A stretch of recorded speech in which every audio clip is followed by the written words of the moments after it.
Okay, I just left Conklin here on the Muscatawa Trail.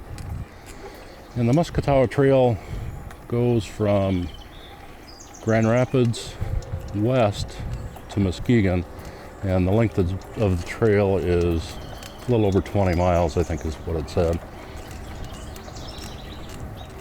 It's paved all of the way, at least on the parts that I've been on. I was on a part of it over by Muskegon at one time, and I've been on a part of it down towards Grand Rapids in this part. And it seems to be paved all the way. Now I was out here yesterday. I took some B-roll. And what that is, it's video shots that I will weave into this video. And get by these people, and I'll fill you in a little bit more on that.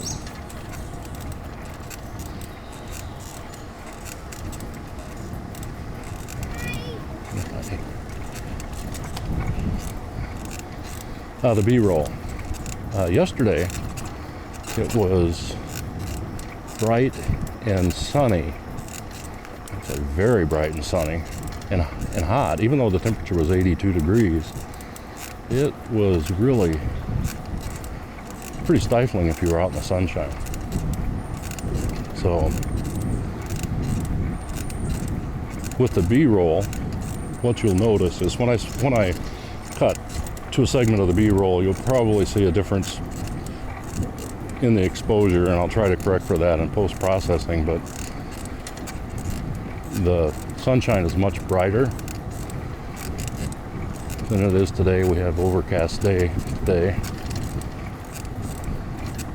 so I'll try to correct for that. Also, yesterday when I was shooting the B-roll, we were riding out here with some friends, and there'll be times, friends and my wife, I better say that, I'll be in trouble.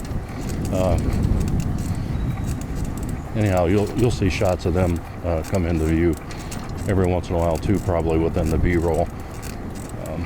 Switch back and forth some between the main video and those quick shots.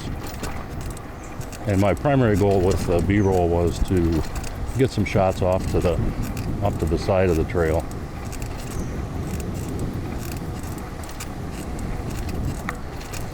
And you'll probably hear a little cricket sound,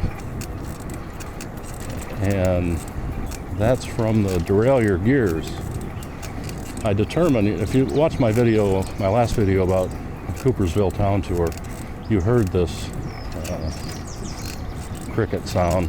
Sounded like a frog, whatever. And I figured out that it's likely because the derailleur, the device that switches gears on the bike, that is not adjusted well. I'll get across the road here.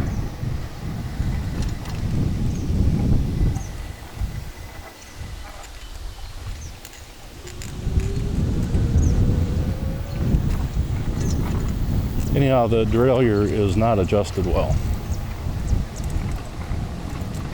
So, in fact, when I try to shift, it won't stay in gear. Other than this gear works good, but it's about the only gear that works.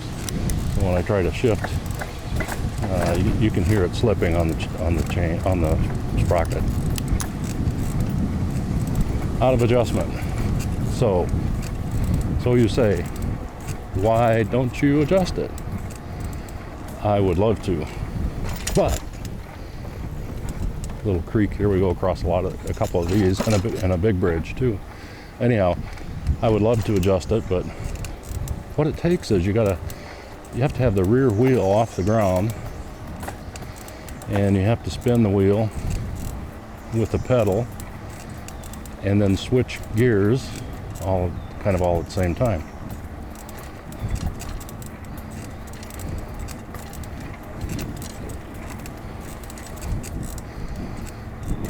And that's a trick. can't hold the rear wheel off the ground with one hand and do all that with your other free hand. So what you need is a stand that you can put your bike up on and work on it. And if you've been to a bike shop, and if you're watching this video, you probably have, they have these stands, and they do make them for home use, not quite as expensive as the ones they use in the bike shop, I'm sure. So I bought one because I have to adjust these derailleurs.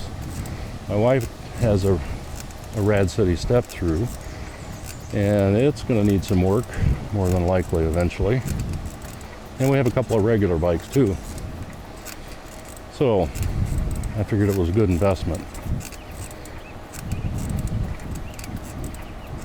And if you've watched any of my previous videos where I've worked on this bike, I've spent a lot of time on my knees and bent over. And the reason I was doing all that is because the controller on the bike, the device inside the down tube here on the bike that controls the power to the motor, went bad. So I went through a troubleshooting that Rad Power Bike suggested, did all that, eventually received a wiring harness, put that on, eventually received a controller from Rad, put that on, which was a big challenge. And I learned a lot. And if I had to do it again, I wouldn't hesitate now because I kind of got all the tricks down and I know how to do it. But boy, first time, it was a real stinker. And I've got 36, I had 36 miles on the bike when the controller went bad. And now I've put an additional 36 miles on the bike since then. So hopefully this controller will far outlast the previous one. If not, I will be pedaling here shortly with no motor. I know you feel sorry for me.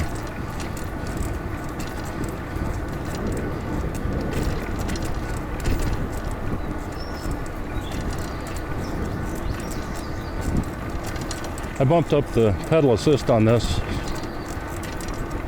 mainly because I wanted to move it along here. You don't need to be out here with me all day to get an idea what this trail is about. So I cranked up pedal assist, cranked up the speed, and we're moving a little bit faster now.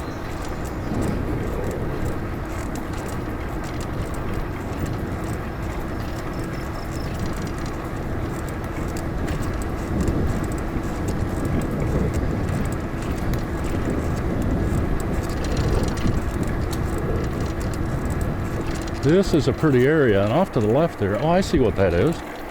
That's an old tower. I just noticed that. There's a tower back there, all kind of nestled in the weeds and trees growing up around it. But it's an old power transmission tower.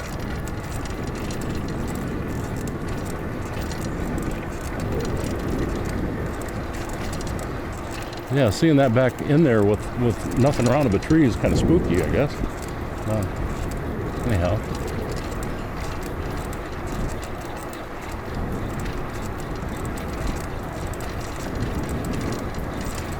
Okay, now, this length of trail is about 5.5 miles long. Round trip is 11 miles. And with that perspective in mind, 11-mile round trip, here I've got a confession to make. My intention was to record this video traveling from Ravenna going east to Conklin. But now, as I mentioned, I'm recording the video going west from Conklin, Michigan to Ravenna, Michigan. Now, ooh, I almost ran into some poison ivy there. What happened? Here's the confession. I recorded my eastbound video from Ravenna to Conklin all the way, narrating like this, having a good time, and I got to Conklin, and of course, I'm not going to record both ways, so I got to Conklin and stopped the recording, looked down at the front of the camera here, and I had the lens cap on. So, now that's pretty stupid, but every photographer has done that, and I'm sure every videographer has done that. So I feel kind of like an idiot, but I know it's happened before.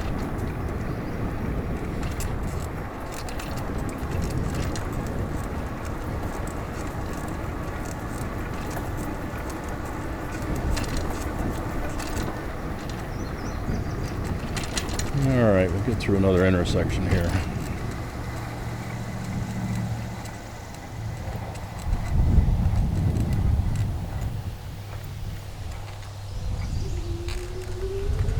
And then there's another intersection coming up right here shortly, and this upcoming intersection is a pretty busy road. So I got to pay got to pay close attention to every intersection, but this one in particular. And I can hear a car, motorcycle.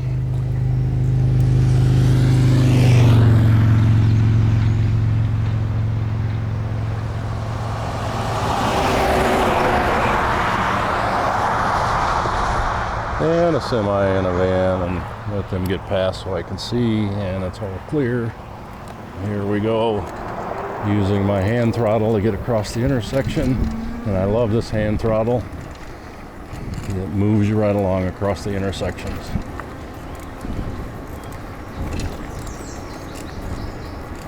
Oh, another small creek coming up.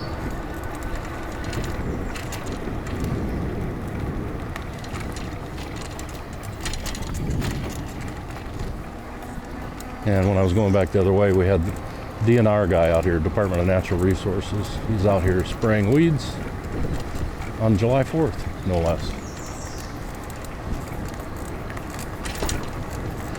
On your right.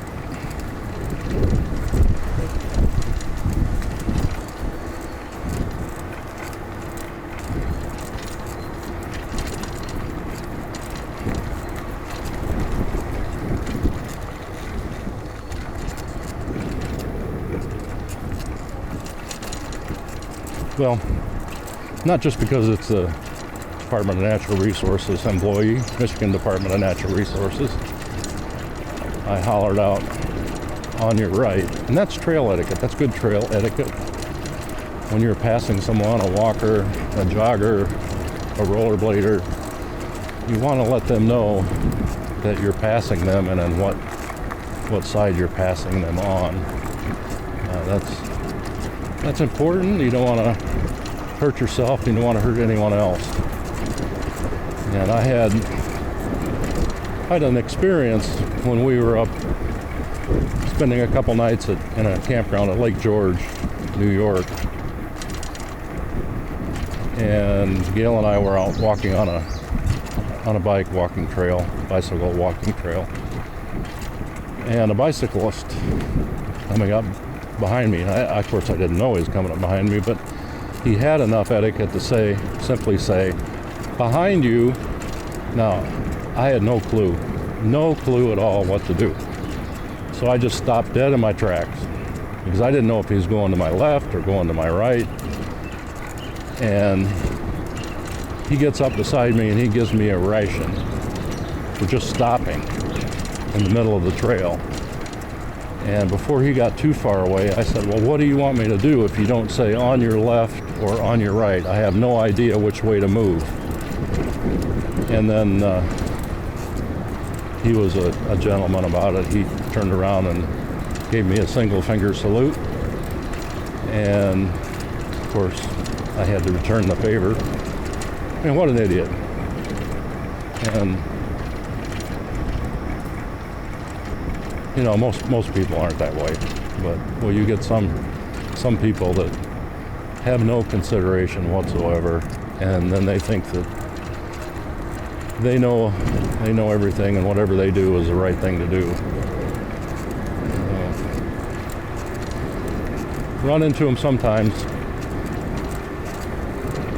Fortunately, today on my eastbound trip, with my camera lens covered, I ran into a lot of very friendly people. They were waving and saying hi and happy 4th of July, and it's a good group of people. That's very nice.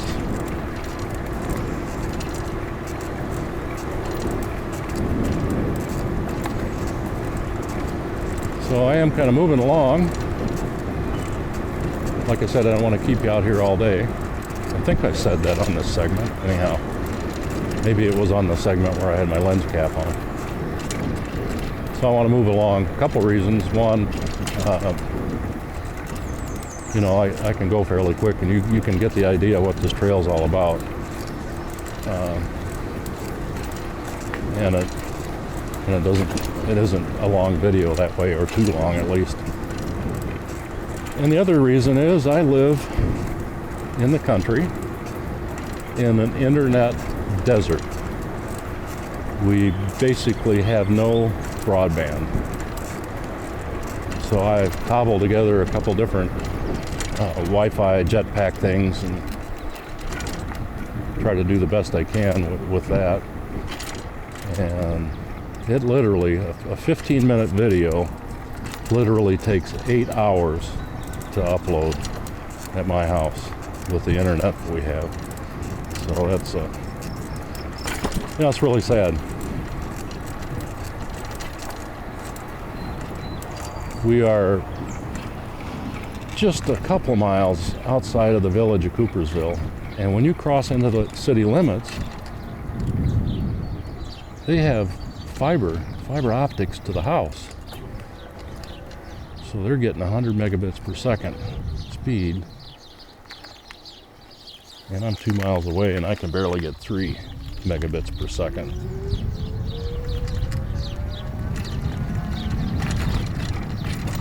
Anyhow, enough complaining, we make it work. Actually, what I'm hoping for, and I'm on the list, is to get Elon Musk's Starlink.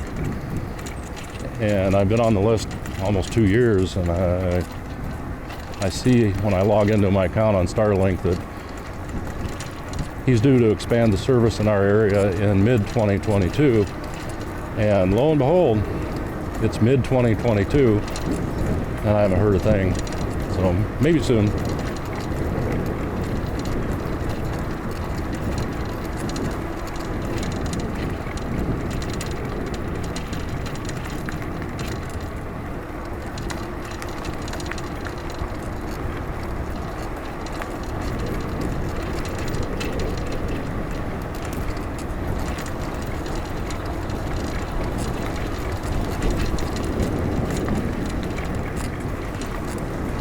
On your left. On your left.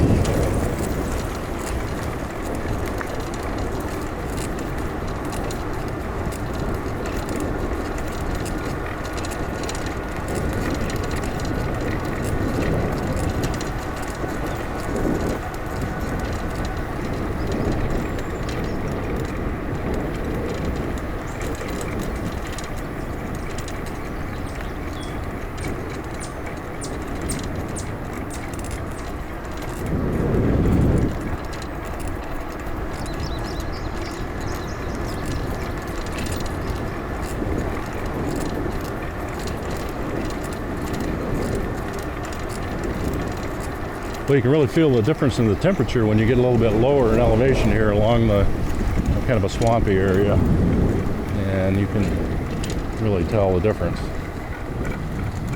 Feels good. I wish you could experience all the smells out here. I wish we had smell-o-vision.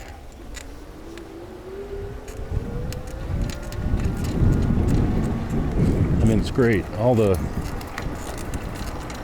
smells from the greenery all around here, from the swamp area.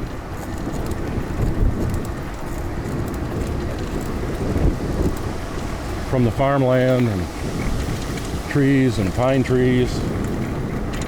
It's quite a scenting event. And up here we have an old railroad trestle. It goes over the Crockery Creek. And up here I'll break away for hopefully some good side shots. Let's see what we got yesterday when I was out here doing B-roll. Hopefully we got some good side shots. Quite a distance down there.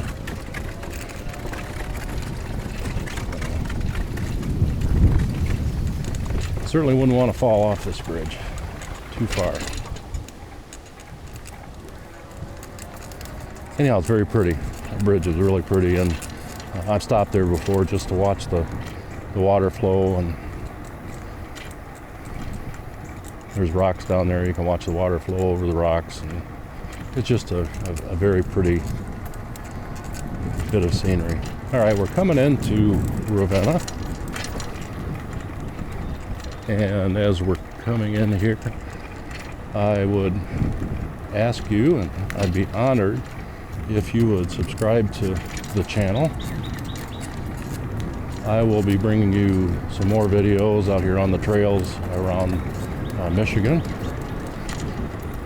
and maybe even some more city tours like a Grand Haven, a beach resort town, and that type of thing.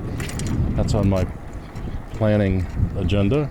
So please subscribe to the channel and like the video. That all helps. You know, it really helps with the YouTube algorithm, and it boosts I don't know, I guess it boosts the search results or whatever when people are looking. It boosts the recommendations. Google recommends the videos, so probably go up in the recommendation charts. If you subscribe, help me out, and like this video, subscribe to the channel. I appreciate it. Again, I'd be honored if you would do that. And thank you so much for riding along with me. It was fun, even though I had my lens cap on and had to do it all over again. Here we are.